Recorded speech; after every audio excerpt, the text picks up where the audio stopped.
The rancher rode under the sweltering afternoon sun, dust swirling around his boots as his horse sauntered along a barely visible path. The land stretched wide, rolling and untamed, just the way he liked it.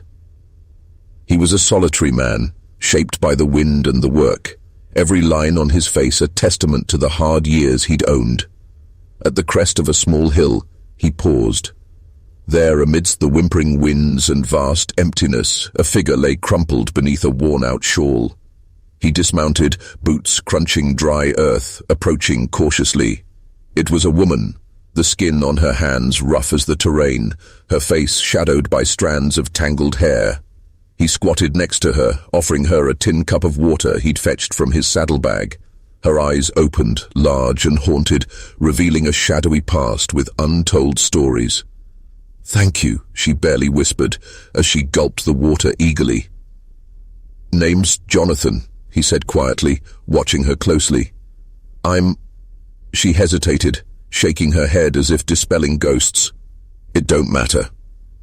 She was taut as a new wire fence, the slightest whisper of touch, and she might unravel. He nodded, respecting the silence, gathering her hesitantly into the saddle. They rode slow to his cabin, each silence weighted with things unsaid. Inside the simple wooden structure with its peeling paint and creaking boards, he settled her near the old hearth, its smouldering coals a meager warmth against the coming night. "Rest," he rasped. "I'll fix something to eat." As beans simmered over the fire, he picked up his harmonica, its familiar notes a balm in the quiet. She listened, eyes closed, a fleeting tranquility settling over her weary figure. In the calm of shared solitude, small gestures spoke what words could not. Offerings of water, of warmth, a space safe enough for stillness. A small flame in the hearth flickered, casting dancing shadows across their faces. And in that tender pause, a whisper of trust began to seed itself. "There are shadows on the walls, but look closer. Do you see?" The days crawled by with the relentless march of sun and moon, a rhythm both comforting and ominous. The rancher and the woman found a silent companionship, each gesture of kindness, a brick in a fragile wall against the outside world. They exchanged no names but allowed their actions to speak volumes in the confines of those wooden walls. Yet something gnawed at the edges. The rancher noticed it first, a set of tracks close to the barn, faintly impressed in mud, now dry and hard. A nailed warning on his door, a crude eye carved into the wood, sent a chill through the quiet resolve he usually held. "They're looking," she said one evening, breaking the unspoken rule of avoidance.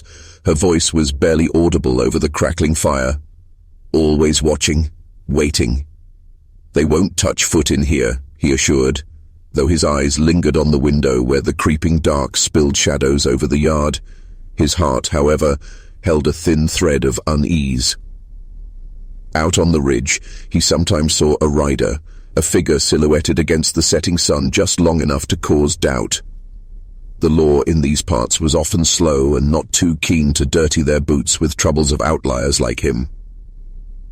She helped as best she could, gathering water, keeping watch by the window while he worked, her presence a quiet sentinel against the growing storm. Trust was a hard-worn saddle they both reluctantly embraced.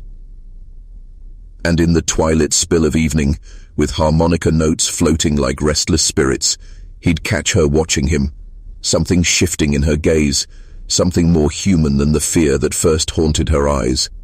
Out here in the wilderness, two battered souls held onto the scraps of hope and waited. "Listen closely, Friar. What do you hear?" The evening bathed the cabin in an orange glow as the sun dipped below the horizon. Inside, tension weaved through the air, tangled with the scent of stew simmering on the stove. The woman sat by the window, her gaze distant and wary, like she was listening for something only she could hear. Wind rattled the loose panes of glass, and the rancher's fingers tapped a silent rhythm on the table's edge, a habit born of a heart that's long held secrets. "They'll be here by dusk," she said quietly, breaking the brittle silence that had settled between them. He nodded, his mind turning to the rifle propped casually against the doorway. It had been years since he'd shouldered it for anything more than a skirmish with wild game. A soft knock, 3 precise taps, reverberated through the wooden walls. It was time. The rancher moved as if pulled by invisible strings, his step steady despite the sudden speeding of his pulse. The woman rose too, standing beside him, her presence both fragile and formidable. "Stay here," he murmured, a command wrapped in concern.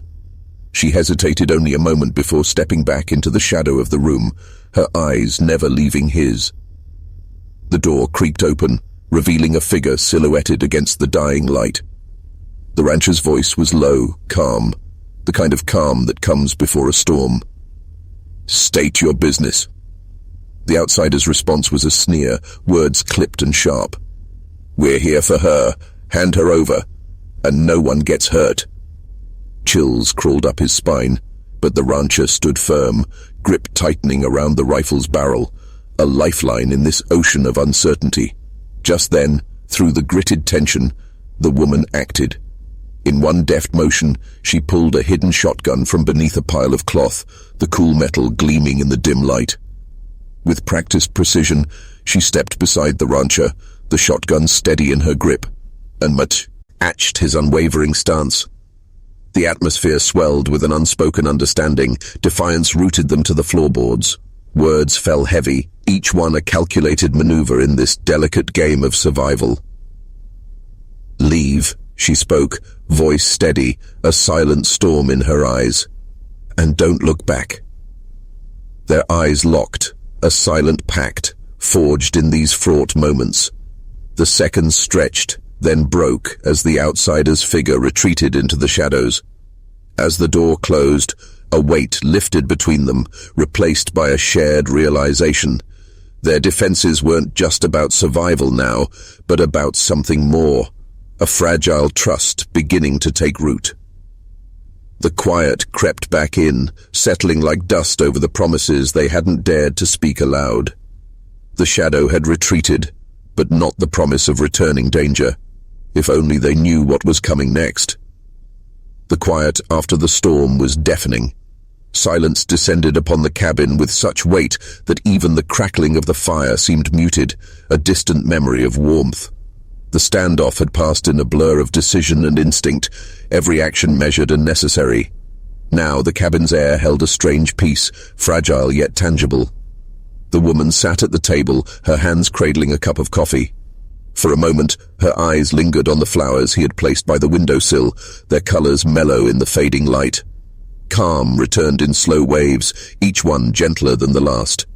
Slowly, she reached a tentative hand across the table, touching the rancher's fingers with a gratitude too deep for words. He met her touch, a soothing gesture of quiet camaraderie. The layers of uncertainty peeled away in shared silence. Here, in the aftermath, a bond formed, not just of survival, but of quiet understanding and unspoken resilience. The rest of the town might whisper and mull over the events, but here it was just them in the shadow of their unadorned truths.